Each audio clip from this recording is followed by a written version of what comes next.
Yes, it is, once again, the hour of the time. This is the only hour that ever was or ever will be. This is the most important hour in your entire life. For during this hour, you will decide your future and thus our collective futures.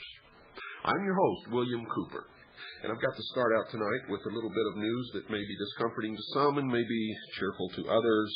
However the news may fall, it falls. We are no longer associated with the Becker Satellite Network. I repeat, we are no longer associated with the Becker Satellite Network. And to make sure that everything comes out all right, folks, I need you to do something for me right away. We have some names who have sent in funds to join the Citizens Agency for Joint Intelligence.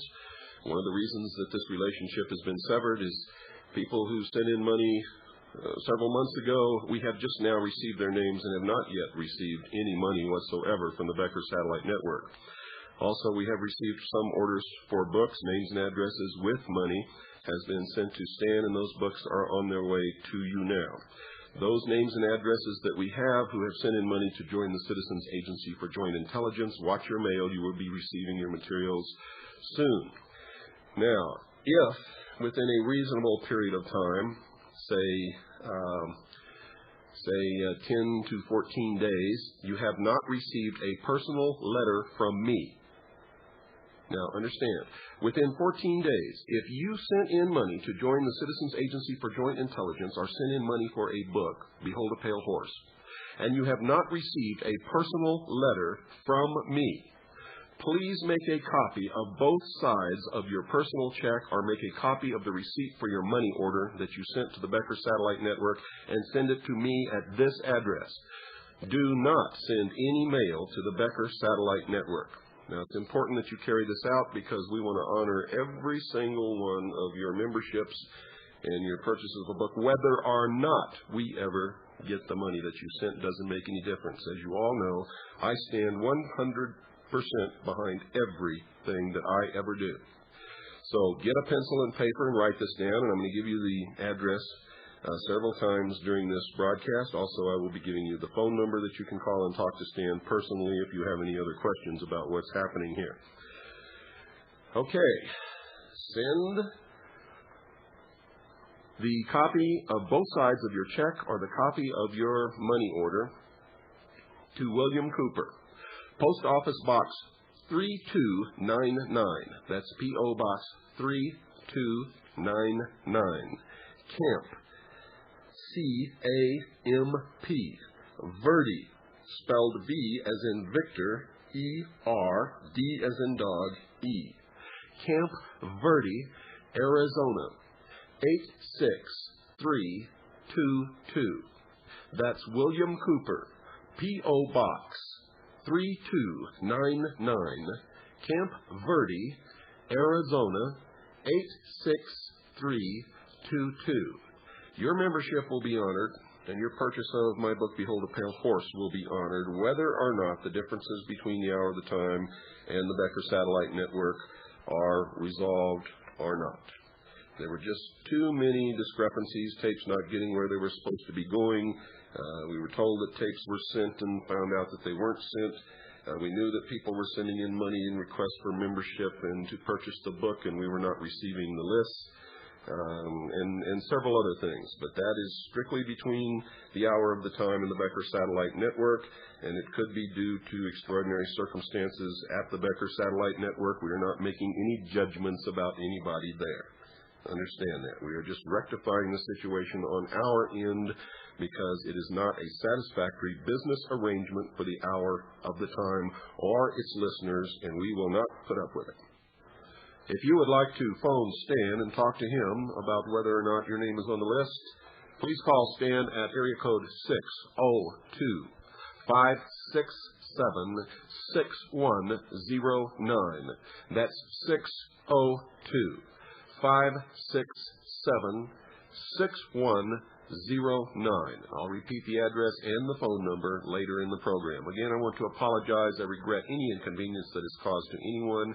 Remember, I stand behind everything I do 100%. It will all be made good, and we are taking steps to make sure that nothing like this ever happens again. Believe me, this has really upset me, and it's just not going to be allowed to happen again. Nothing is going to be allowed to come between me and my listeners and what happens with this show, except me. Now for some good news. Some time ago on satellite, I did 2 shows about an obscure little radio station in Phoenix, Arizona, KAPW, and its owner-operator. Those 2 shows concentrated on the points in law which specifically forbids the FCC from interfering with KAPW simply because KAPW is not subject to the jurisdiction of the FCC. Now, I'm not going to run those programs on WWCR, but it's 2 hours. If you're a CAGI member, you can purchase those tapes for $5 a piece. Anybody else, if you're not a CAGI member, you can purchase those tapes for $15 a piece. So if you're a CAGI member and you want both hours of that particular subject on the hour of the time, send us $10 plus I believe it's $2.50 for postage and handling, and we'll send you those tapes. Anybody else, send us $30 plus $2.50 postage and handling, and we'll send you those tapes. But you should listen to it, especially if you're interested in starting a low-power FM station in your area. Those 2 programs covered all the points in law. Now, the good news, folks, is that after being shut down by the FCC and dogging it out, challenging the FCC on the legal points that came out on the show, The Hour of the Time, KAPW, we are happy to announce, is back on the air, operating legally in Phoenix, Arizona. So, let that be a lesson to you. Just because some agency of the federal government comes and struts in front of your face and tells you you can't do something, it doesn't mean they're right. In fact, as many times as not, they are operating outside the law, and you're the one who is within the law. All you have to do is study the law, study the Constitution, apply the points of law, and don't argue superfluous, ridiculous issues. For instance, many people would have argued freedom of speech, freedom of the airways. Airways belong to the people and all of that crap. They did not apply in that instance, and they don't apply in most instances. Tonight's program, we have a guest, folks.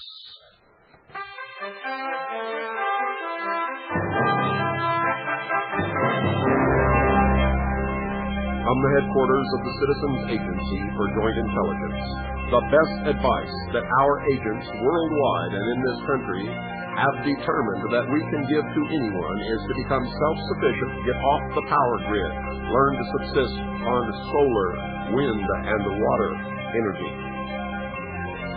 Get out of the system. Barter with your neighbors. Grow your own food on your own land. Learn canning. In the coming months and years, people who are self-sufficient off the system, off the power grid, will be the ones who will survive.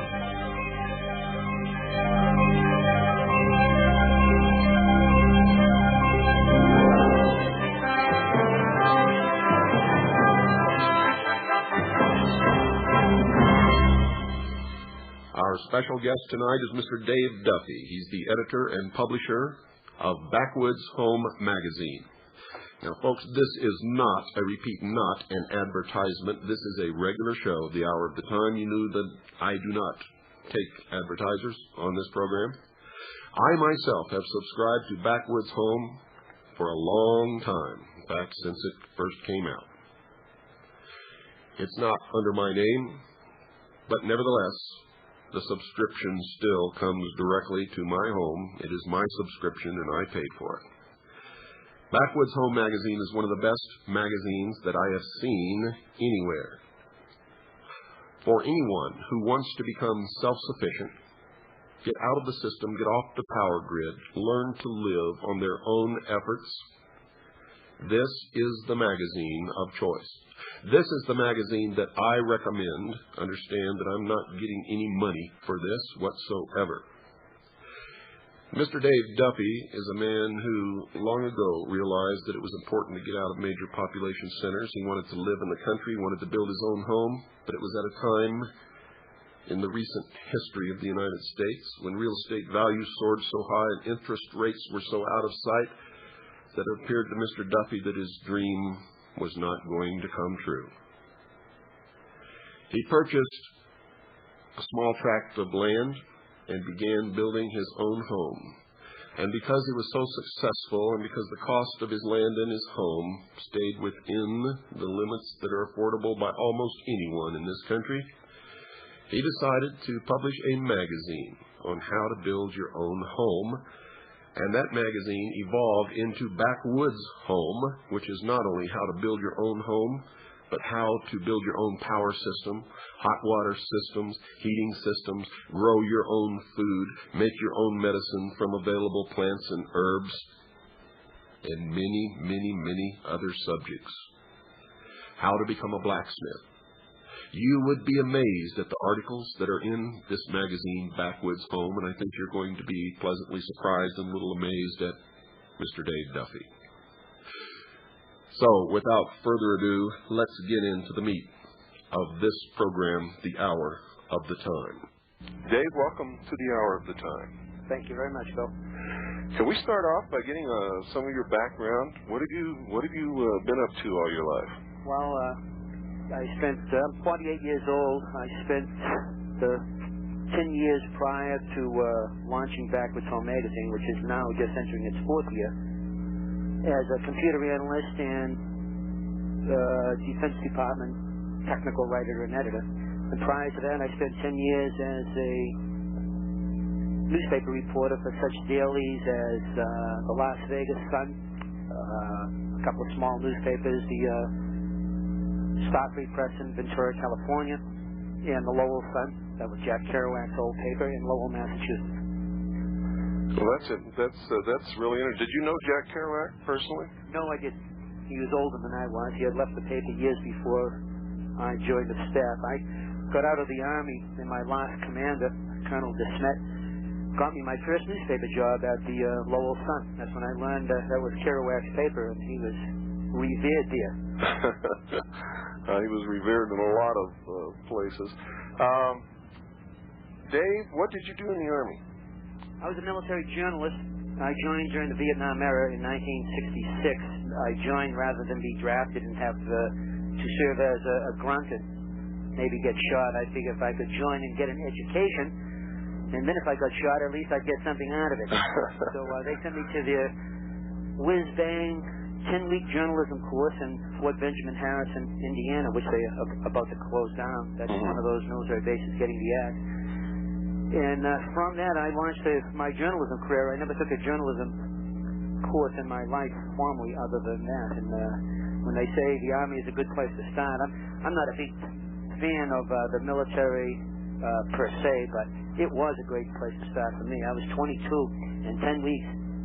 They gave me the beginnings of being a journalist, and I spent 3 years as a photojournalist in the Army, mainly in Europe, in Germany, and the United States. And I come out, I knew my stuff. Well, that's great. Great experience. So you didn't just retire and decide to start this magazine. You'd had quite a few years of journalism behind you. Yes, I have a very strong writing background. Most magazines are started, from what I can figure out, by businessmen, in particular advertising people. I have a limited business experience except for working for the Defense department in a technical editing capacity. I come from a pretty strong writing background, the credentials that are not supposed to make a magazine work. But I think it has benefited me because I could pay attention to the writer and not the advertisers. I make a lot of mistake dealing with advertisers. But I have a good loyalty among my writers.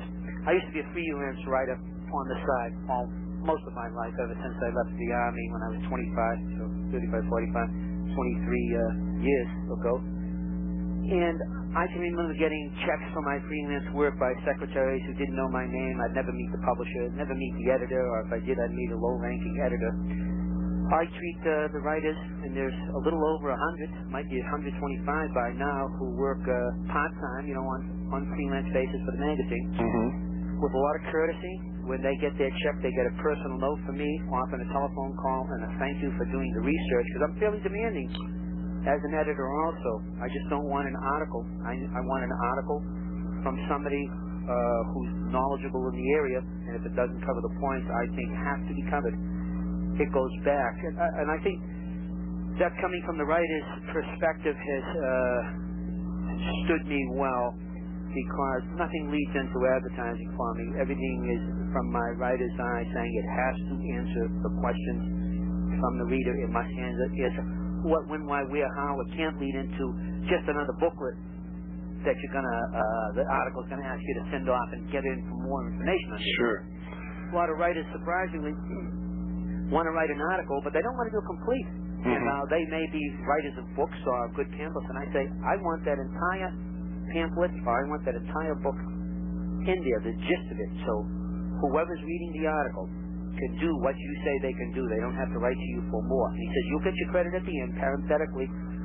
Very often with the writer, especially if they have a book out, I'll give you a name, address, and telephone number. But he says, so, they'll contact you, a lot of the readers will, but I want a complete article so people can do what you were talking about from your article.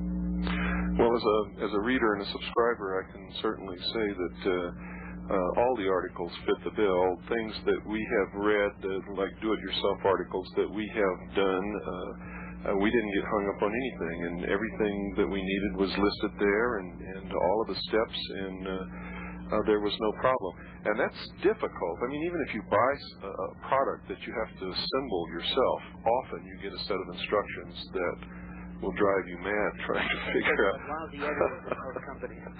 Oh, it's You're insane. serious about you buy a computer program, and the book that comes with it drives you nuts. Absolutely. And it takes somebody coming out of the garage who becomes an expert in that to write another book for the whatever product, the IBM product or the Macintosh product.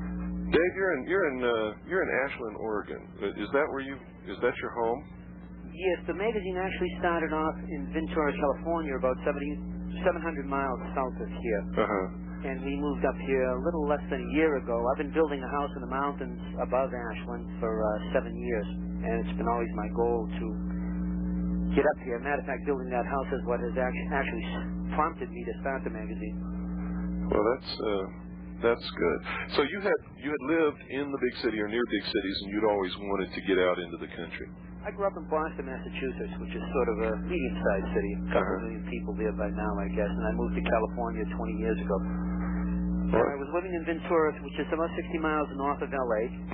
So now we're experiencing a lot of increased growth, increased smog, and everything that goes with the increase in population. More crime, more burglaries, more government code, if you want to do anything. Just the week before I left, they towed my trailer that was parked in front of my house, a 26-foot long Comfort, because it's been parked there more than 10 days. You always get more of that when these rural areas or semi-rural areas become very city-sized. 20 years ago, when I moved to Ventura from Boston, it was quite nice. As a matter of fact, I went in there and I said, I didn't actually move from Boston. I went from Boston to Las Vegas and then to Ventura. And I said, boy, what kind of a hick town is this?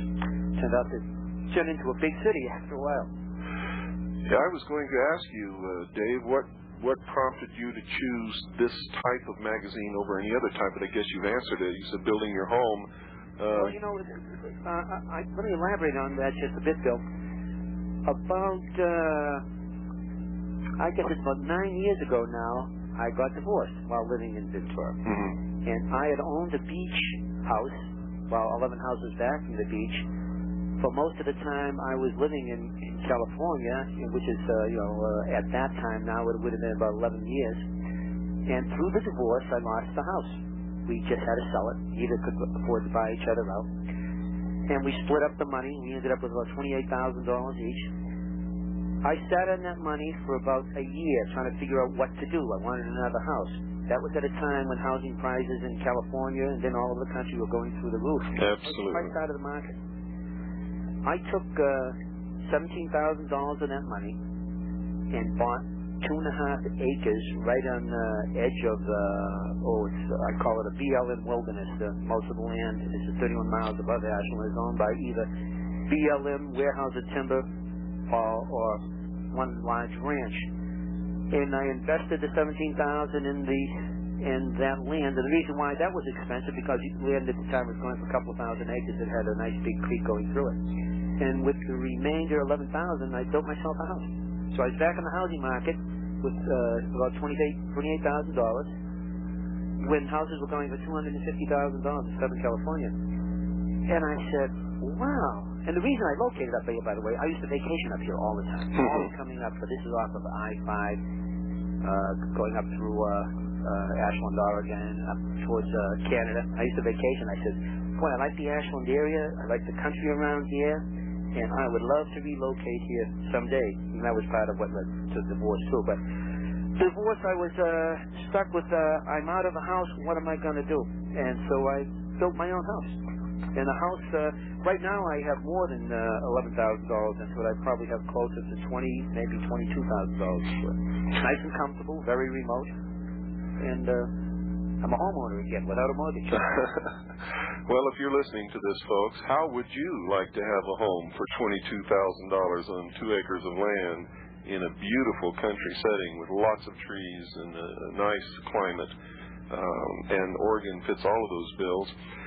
I'm looking at the magazine right now, Dave, and it says the sensible way to store and use food, blacksmithing, heating and window systems, water wheels, home canning, herbal first aid.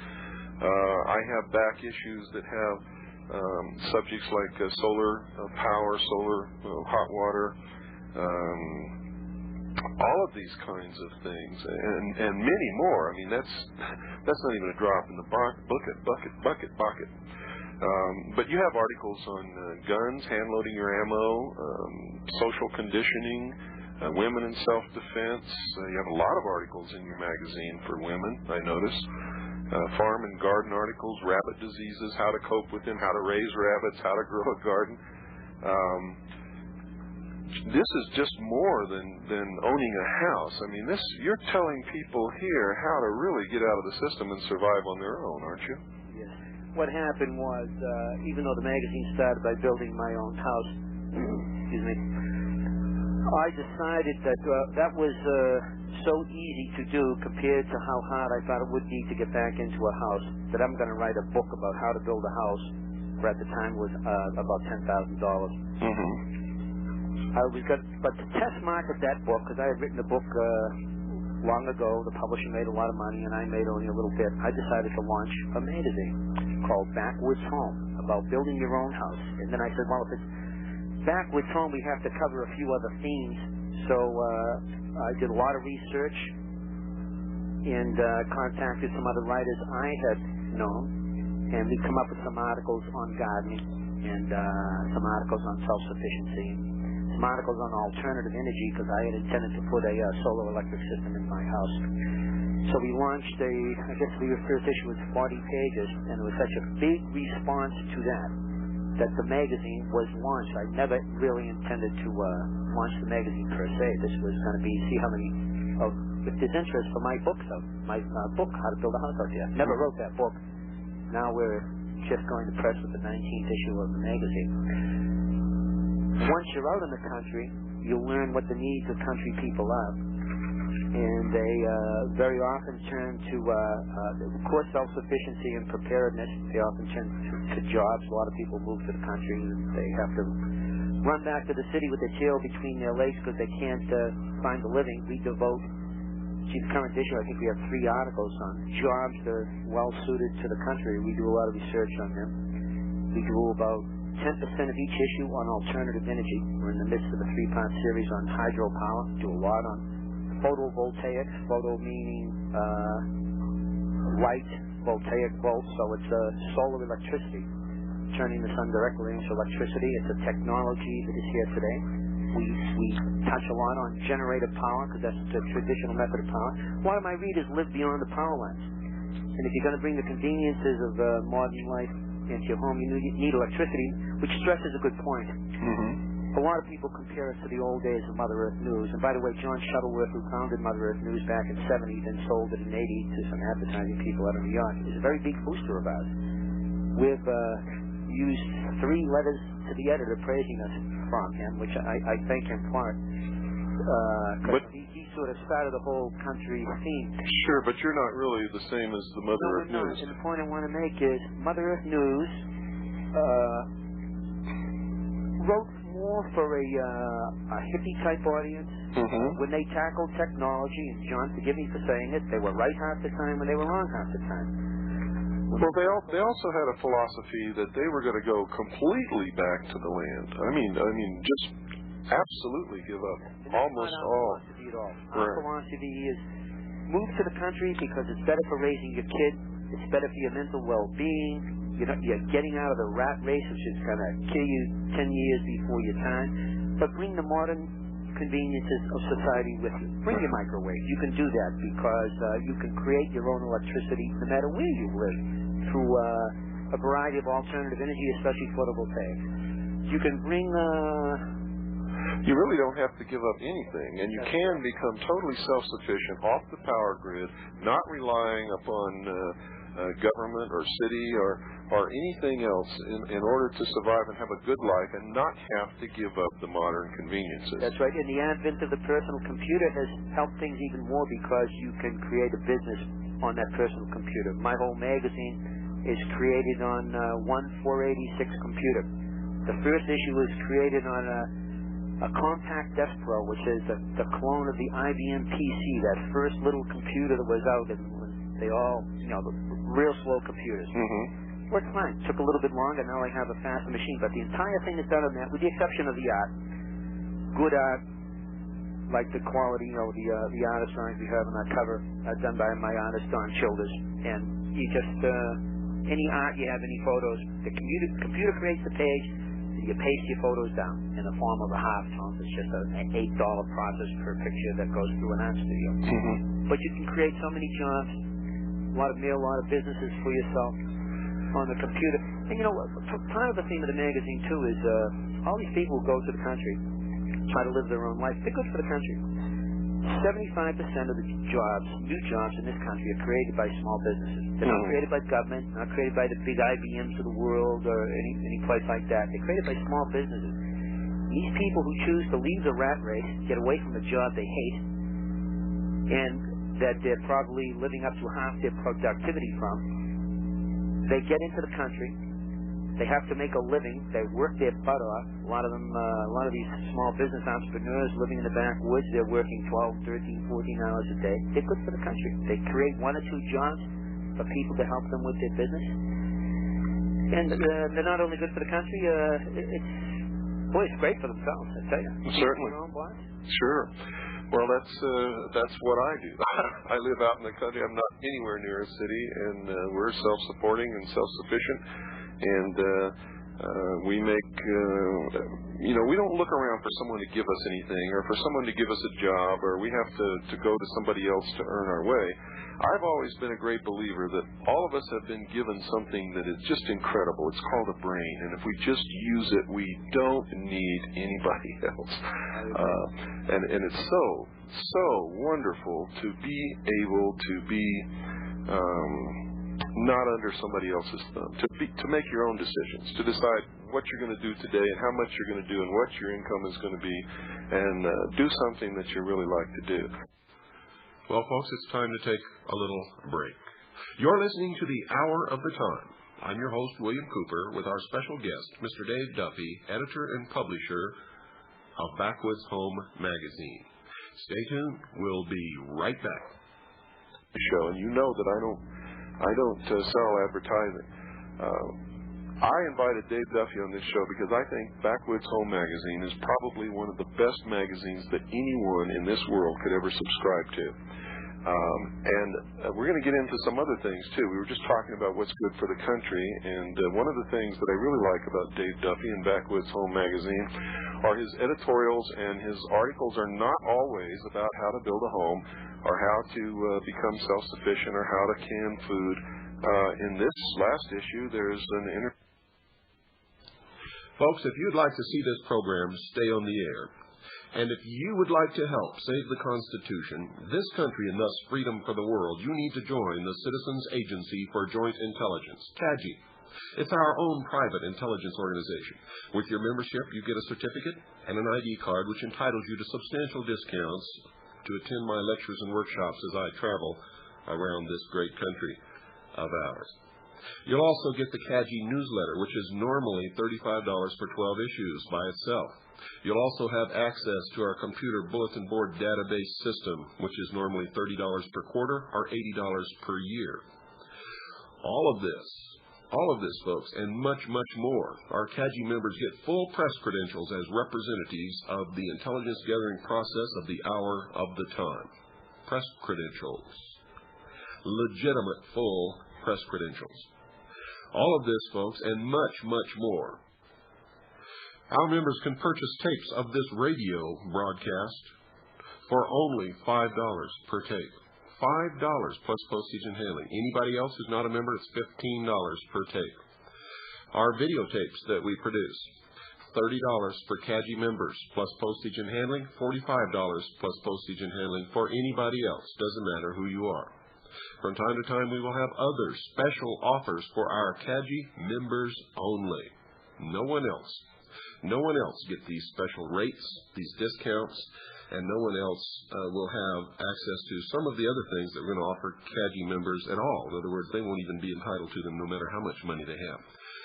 From time to time, we set out on expeditions to attempt to investigate and substantiate or disprove certain phenomena that happen in this country.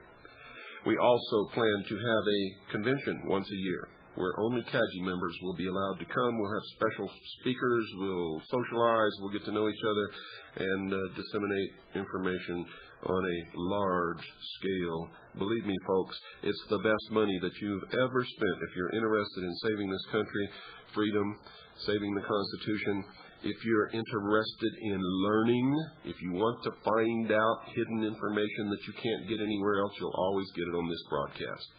You also need to read my book, Behold a Pale Horse. It's 500 pages of the most suppressed information ever published in the history of the world in one book. 500 pages of the most well-documented suppressed information ever published in the history of the world. And I've been told that by experts, folks who know, with a very extensive and thick appendix. Documents in there that you would never get to see anywhere else except in my book, Behold a Pale Horse. Now, if you'd like to join CAJI, send $45. That's the membership fee. $45 to William Cooper, P.O. Box 3299, Camp Verde, Arizona, 86322. That's P.O. Box 3299, Camp Verde, Arizona, 86322. Now, if you'd like to order my book, Behold a Pale Horse, we still have some at the old price for everybody, $20 plus $4 postage and handling. That's $20 plus $4 postage and handling to the same address, P.O. Box 3299, Camp Verde, Arizona, 86322. $24 for the book, includes postage and handling, $45 for your CAJI membership. Now, if you'd just like to call Stan and ask him to send you a list of available materials, or you'd just like to talk to Stan, who is my only authorized representative at this time, folks, call him at 602-567-6109. That's 602-567-6109. Ask him to send you a list of available materials, or if you just want to chat with Stan, that's fine. But make sure you do not call him tonight. If you do, all you'll get is an answering machine, folks. So call him tomorrow morning during the daytime, during normal waking hours, and Stan will be happy to talk to you. You'll find that he's a wonderful, wonderful man. He's helped me out a lot In the last few years that I've been doing this, we have been working together for a long time. I've learned to trust, admire, respect, and love Stan and Elma very, very much. So don't hesitate to call, but please call during the daylight hours. Well, it's time to get back to our interview with Mr. Dave Duffy, editor and publisher of Backwoods Home magazine. I bet all of my listeners out there wondering what in the world this is really all about. Well, folks, you're hearing what it's really all about. This is not an advertisement. I really am a person who I don't plug anything and I don't put anything out on my show. And you know that I don't sell advertising. I invited Dave Duffy on this show because I think Backwoods Home magazine is probably one of the best magazines that anyone in this world could ever subscribe to. And we're going to get into some other things, too. We were just talking about what's good for the country, and one of the things that I really like about Dave Duffy and Backwoods Home magazine are his editorials, and his articles are not always about how to build a home or how to become self-sufficient or how to can food. In this last issue, there's an interview with Andre Moreau, who's the Libertarian candidate for president in this coming election. And Dave Duffy has written an awful lot of editorials on the Constitution and what's happening to this country, and he's a great supporter of the second article and amendment to the Constitution, and you all know that I am also. In fact, we've done several whole shows just on that subject here. Dave, if people want to subscribe to your magazine, how do they do it? Well, it's $17.95 a year. We're published every other month, so 6 issues a year. They can just send a check or money order or cash, we're not fussy, to 1257 Siskiyou Boulevard. That's S, like in Sam, I-S-K-I-Y-O-U, Box 213, Ashland, Oregon. That's A-S-H-L-A-N-D, and the zip is 97520. Okay, you heard that, folks. If they want to call it in, they can too. It's area 503-488-2053. We don't take MasterCard or Visa, but we just enter you into the database and send you a bill. That's great. Yearly subscription, 6 issues, $17.95, and you send that to Backwoods Home Magazine, 1257 Siskiyou Boulevard, S-I-S-K-I-Y-O-U Boulevard, number 213, Ashland, Oregon, 97520. And if you don't want to do that, you can just call them. They'll put you into the computer and send you a bill. The number is 503-488-2053. Now, if you're running around looking for a pencil and paper, you know that you're always supposed to have one by your side when you listen to this show. So, Bill, if they put on their order that they heard about the magazine through the Bill Cooper Show, we'll give them $2 off. Well, that's fantastic. Thank you, Dave. Okay. Another good benefit for my listeners, $2 off if you send a check or money order and say that you heard about this magazine on this show, The Hour of the Time. You'll get it for $15.95 instead of $17.95, and that's pretty good. By the way, just to clarify something for your listeners, there is another magazine sometimes we are confused with which is called Back Home. That's out of North Carolina. It was started by editors let go from Mother Earth News when they folded a year ago. Uh-huh. And Mother has since come back, bought by a Briton. But sometimes we get confused with Back Home, which is former Mother Earth editors. So that's not us. We're totally different. We're a year older than them. Okay.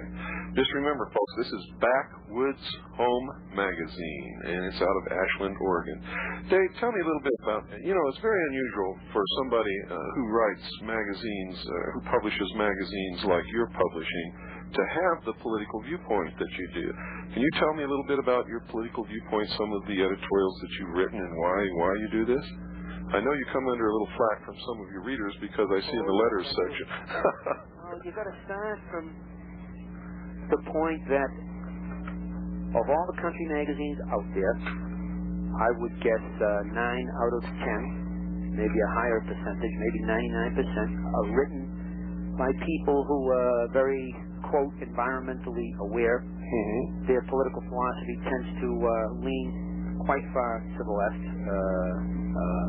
I won't name any magazines because Probably wouldn't be fair to them. No, we don't want to badmouth anybody unless they can be here to. My political philosophy started out, like all young men, as a liberal from Boston, and as I learned how the world really operated, I became much more conservative, and probably I'm even more libertarian now. But basically, I believe in the founding fathers had it right from the beginning that they wanted to form a country that had very limited government and very maximum freedoms. And we had that country for years and years and years. But over the past 100 years or so, especially accelerating over the past, say since the 30s when we hit the Depression, we've had a country with far fewer freedoms. The federal government has virtually all the power in the country. In another 20 years, if we keep electing Republicans, I think they'll have all the power. Right now, they have to fight the drug war. They can stop you at the airport, and if their dog sniffers smell drug residue on some money you have, and almost half of money in this country must have drug residue on it. A lot of businessmen carry a couple $1,000s to buy something. Well, don't they use dollar bills to roll up to snort coke? Of course, the government can confiscate that money without due process. It's up to you to get it back.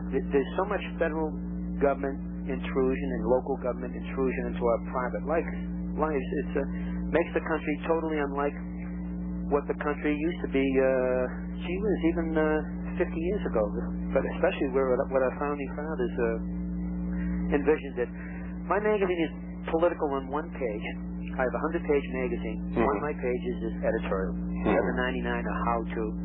Politics usually does not invade it. But on my one page, I'm a very firm constitutionalist. I think federal government should back off.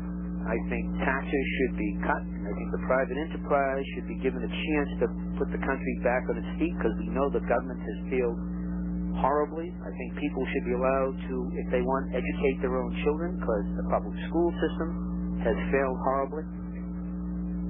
And I just think we should get back to good old American values, and you can read the writings of Thomas Jefferson, Madison, Paine, a lot of people, George Washington, who founded the country, see what they thought. They would be horrified to see a George Bush and a Bill Clinton running for president. I don't see any choice out there. A guy like Andre Maru, who represents a libertarian, I'm not trying to give a plug to libertarian, but that just happens to be a party that believes government should shrink to the point where its sole duty is to protect the citizens from foreign invasion and from them harming each other. It doesn't believe that the federal government, as Republicans and Democrats do, should invade every facet of our lives, tell us how to raise our children, tax the businesses to the point where it's hard for small business to do business because he's paying so much of his revenue to the government. Well, I believe that's intentional, to force small business out of business. It's doing in California is they had a survey, I guess, in the LA Times a year and a half ago, and the survey showed that 1/4 of all businesses in California is making active plans to move out of the state. States like Arizona and Colorado were actively courting them, saying, hey, we have lower taxes here. California's unemployment rate is starting to go through the roof. 5 years from now, or 7 years from now, when the unemployment rate really goes through the roof, the politicians in California will be saying, gee, there's a problem here. Let's tax businesses, tax the rich. By the rich, they mean anybody who's making over about $40,000 a year, I think. Let's tax all of them and get social welfare programs going, and let's get more government programs going, and let's get the federal government to beef up businesses and subsidize this one and that one. And these states like Arizona, when they're saying, hey, we want to give small businesses a chance, those states are going to thrive. If government would just back off and let people do their own thing, create their own wealth, trade as they wish, make a product and not have to tack on all the government taxes, I think the country would pull out of the recession. Absolutely. Congress has this incredible deficit right now, guys like you and I aren't even going to get stuff like Social Security. The people who are getting Social Security now are getting 10 times what they put into it. But by the time, I'm the baby boom, I'm 48. By the time I'm retired, I think it's projected there'll be 4 workers for every retired person. There's simply not enough money. Just run the actuarial table. There's not enough money unless the government decides to inflate the dollar more than they have.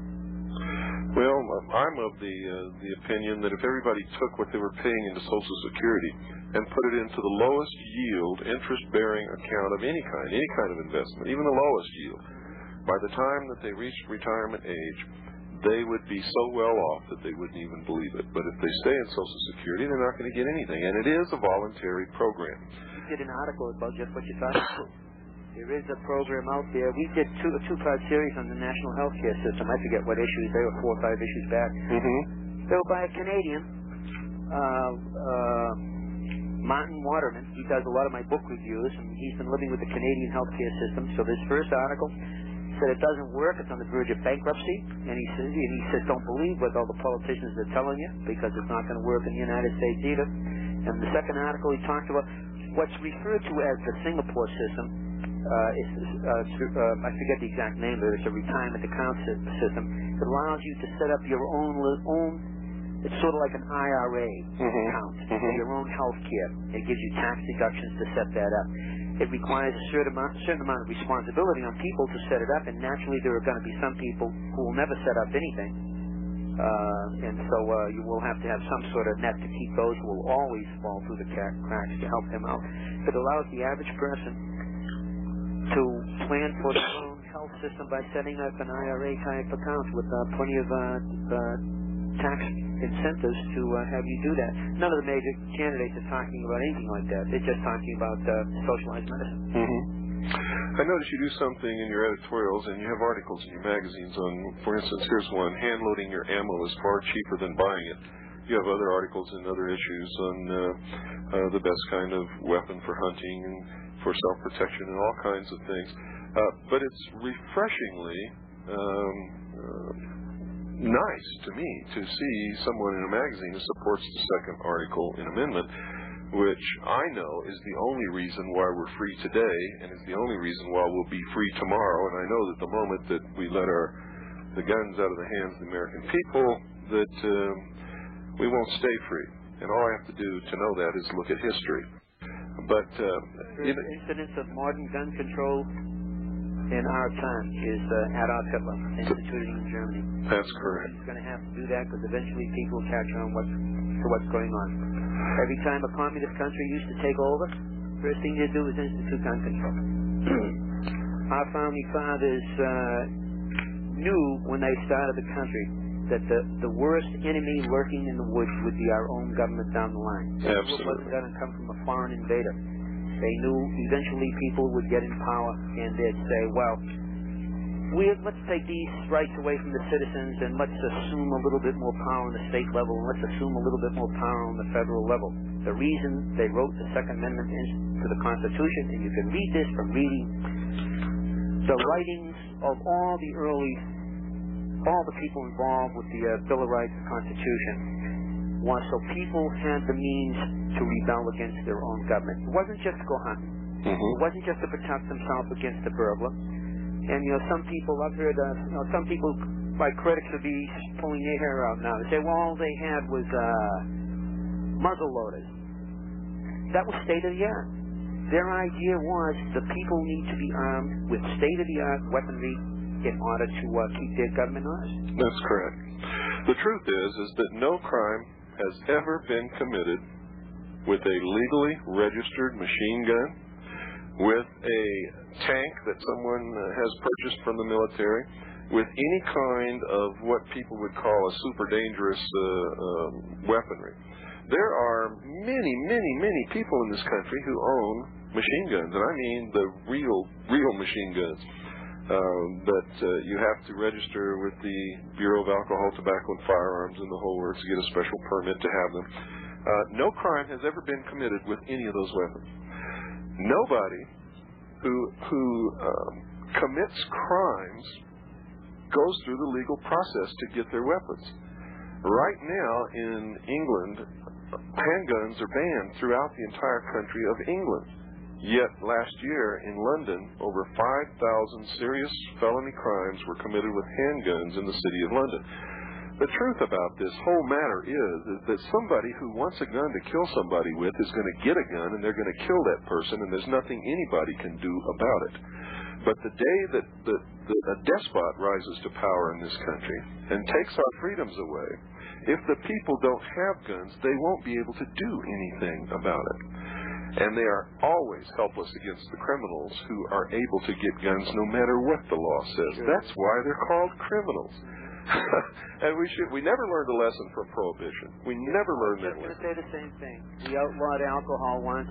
And everybody who... With such a marginal dip that alcohol consumption went down, according to historians, it's just a crime in itself. It barely went down. What we did was we created gangs, and we helped corrupt judges and police forces and stuff like that. Absolutely. It created organized crime.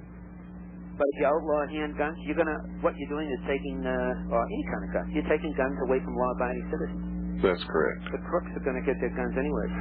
That's correct. And I believe that the people who have the biggest vested interest in taking the guns away from the American people are the socialists who would like to see us become a socialist totalitarian state. Khrushchev said it. He said, we don't have to invade you. We don't have to bomb you. You will be destroyed from within. Now, it's kind of interesting now that the demise, so-called demise of the Soviet Union has taken place, and they're all running towards democracy. It's like we've just passed them heading in the opposite way. Well, it's strange. That's absolutely true, because nobody in this country who is a socialist or a communist has learned that lesson. They're still trying to propel us into socialism when every experiment in socialism and communism has failed. Not only failed, but failed absolutely miserably. It's failed so bad. But they still have that yearning for the utopia on earth where they don't have to be responsible and they don't have to do anything, that they'll be taken care of and protected by Daddy. They're little children, Dave. I really believe that in my heart, that they're children who have gone out, left home, looked at the world, and have become so afraid that they have to build a huge, tremendous socialist bureaucracy to protect them from the world. And since they don't believe in God, this is all they have, so they've got to cling to it no matter what. There's nothing else. There's nothing after. You know, unfortunately, my magazine takes a fairly strong stand on the environment, that we should take care of it. Even we recognize that a lot of the people who would like to put socialism into every aspect of this country are heavily involved in the environmental movement. Well, a lot of times they use the environmental issues as a means of giving control to the government over things that the government has no business controlling. Right. They're ruining the environmental movement, and they're going to cause a backlash that's going to hurt the environment worse than ever. They want to set aside large tracts of land so the government can management to protect things like the spotted owl. If history shows anything, it shows land managed by the government suffers environmentally. Land privately owned, even privately owned by logging companies benefit because they have an economic stake in making sure that land isn't screwed up. Yet people talk about clear cutting. I've got areas around my area, heavy growth areas around my home up in the mountains up above Ashland, which have been clear cut and replanted, and the trees are now standing about 10 to 12 feet tall. They're going to produce timber later. Anybody with an economic stake, that has private ownership of land, is going to take care of it. The government has no economic stake in these large tracts of land that a lot of the socialists want them to take over. And a good lesson is just yesterday, some ministry in the Russian government produced a report that said Russia is on the verge of a cataclysm environmentally. Yes. The rivers are screwed up.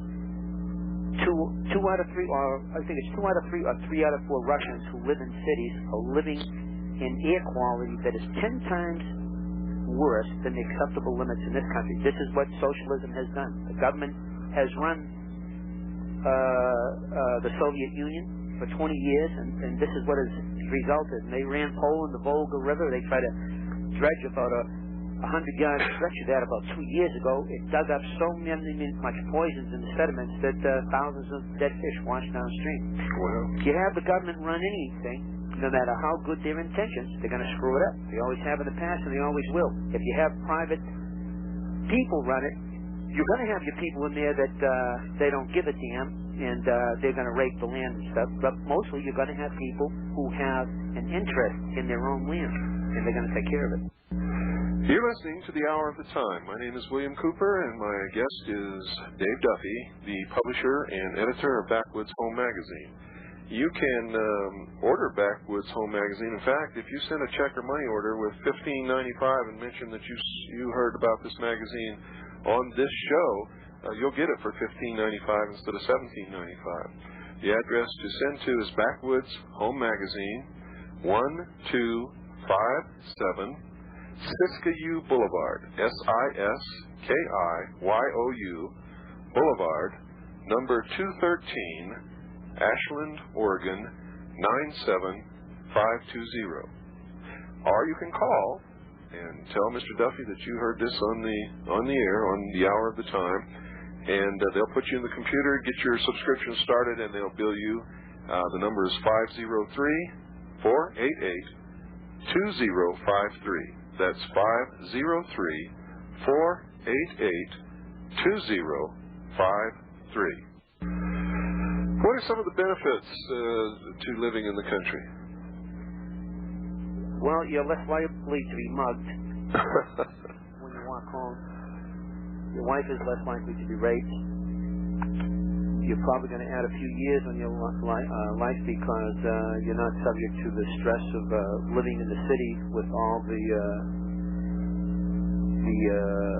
crime stress that it puts on a family, with all the stresses that you're working on a job that you dislike. Usually if you move to the country and you have to find your own way to make a living, you tend to seek out an area that you know, and you tend to develop a living around that, whether it's making toys and selling them mail order. There's a surprising number of people in the country can make things with their hands, and we have a very efficient mail system in this country, in spite of what you have heard. Just try the Canadian system.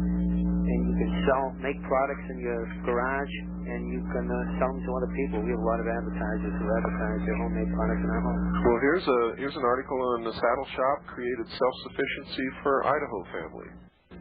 Saddle shop, leatherwork, all of those kinds of things. A lot of people are taking advantage of the new technology of photovoltaics, and I bet you personally I know maybe 30 people who have a husband and wife team that install photovoltaic systems on people's houses, and photovoltaic being solar electric panels go on the roof. Those are a lot cheaper now, aren't they, Dave, than they used to be? Cheaper. They're still kind of pricey. There's several avenues of technology that will come to fruition in 3 to 5 years that'll drop the price by a factor of 5, I believe. Well, that's it, folks. We're out of time. We want to thank Mr. Dave Duffy for his contribution and for being such a wonderful guest tonight. And maybe we can have him back at some other time. Remember, send your $45 for your CAGI membership to P.O. Box 3299, Camp Verde, Arizona 86322. While you're at it, send $24 for my book, Behold a Pale Horse. Well, that's it, folks. Good night, and God bless each and every one of you.